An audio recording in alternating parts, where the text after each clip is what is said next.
What's up guys, Donnie here. For the longest time I had a 3D printer that just wasn't working and I could not figure out why. After hundreds of hours, different workarounds, cleaning and all of that stuff, I just couldn't get it to work. And finally I noticed something really weird and I finally found a fix for it, and that's what I'm going to show you in this video.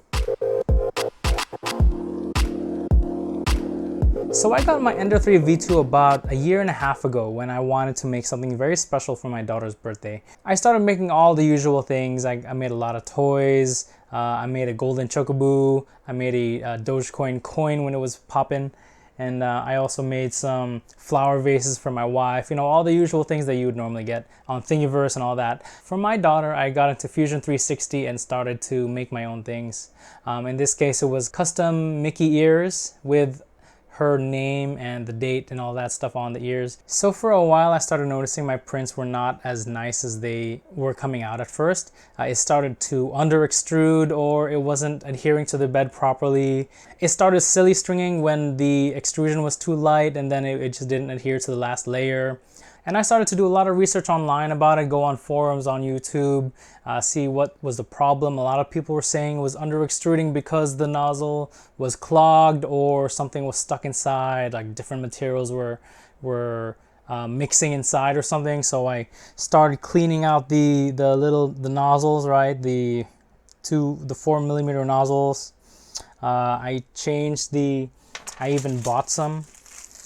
I even bought some new nozzle heads to replace it when that wasn't working.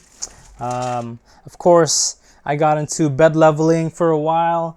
I just couldn't get it to adhere for a long time. So I started using stick glue on the bed to make sure it adheres properly. And the problem just wasn't getting any better. You can see like this was what I was dealing with, all of these under extrusions, and it was just, it was weird because it was random. It felt like it was very random. I was adjusting the offsets in the software. I was adjusting the extrusion speed or extrusion amount, and I just couldn't get a proper value to work for me. So what I did was I started watching the print very closely from the beginning to end. Of course, I was looking at the bed pretty much most of the time because, you know, that's where you wanted to look at. I noticed.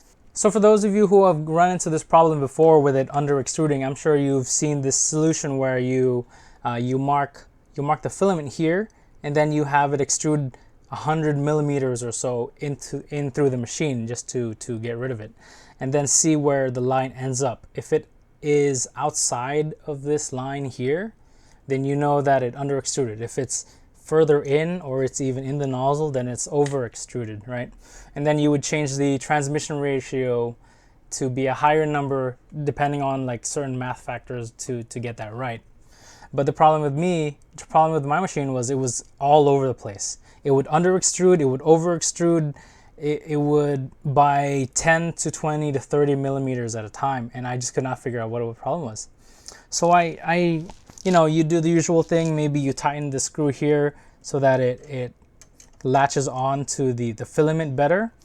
So that's what I did at first, and it seemed to be working fine. But after maybe another week or so, it just did not work at all. So I was watching it. I was watching it like a hawk, seeing what the problem was. And I noticed that it was, even though this was turning, the filament was not feeding into the machine. So what I noticed was, what I did was I opened it up, and I couldn't see what the problem was with the extruder. I had no clue what was going on. So I finally took it apart even more, like from the studs. I took apart this whole thing, this whole section right here. And this is what I found, okay? This little piece right here that connects to the extruder, right? Broken. I couldn't tell because it's hard to see. It's black, right? If you look closer, jeez, it was completely cracked. Look at that. Cracked off.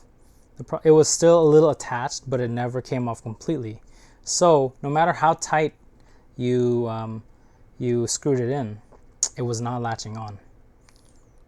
So what I did was I bought the extrusion kit, a metal replacement extrusion kit for the Ender 3 V2. And it came with several parts. It came with pretty much the whole section would be replaced. But all I did for now was replace the part that was broken. Once I got that replaced, everything was butter again. Everything was clean. Everything was printing perfectly. I went from doing these, I went from this crap right here, see all these imperfections, to printing perfect pieces again.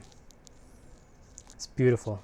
So if you've had problems with your printer, you've tried everything and you still cannot figure it out, I would look at your extruder and see if there's anything broken in there, because all the parts are plastic and they're prone to breaking, especially if you use the machine often. What's the funny thing is, the same exact thing happened to my nephew when I got him his machine, and I replaced that and everything is perfect again. I know I haven't seen this solution online, even though they sell lots of the parts. For some reason, people just don't seem to make videos about it. And if you've had this same problem, I hope this video really helps you. If it has, or if you found this information useful, please like and subscribe. It'll really help the channel out. I really appreciate you watching all the way through. If you like this kind of content, let me know in the comments and maybe we'll make some more. Thanks so much for watching, and we'll see you in the next video. Bye-bye.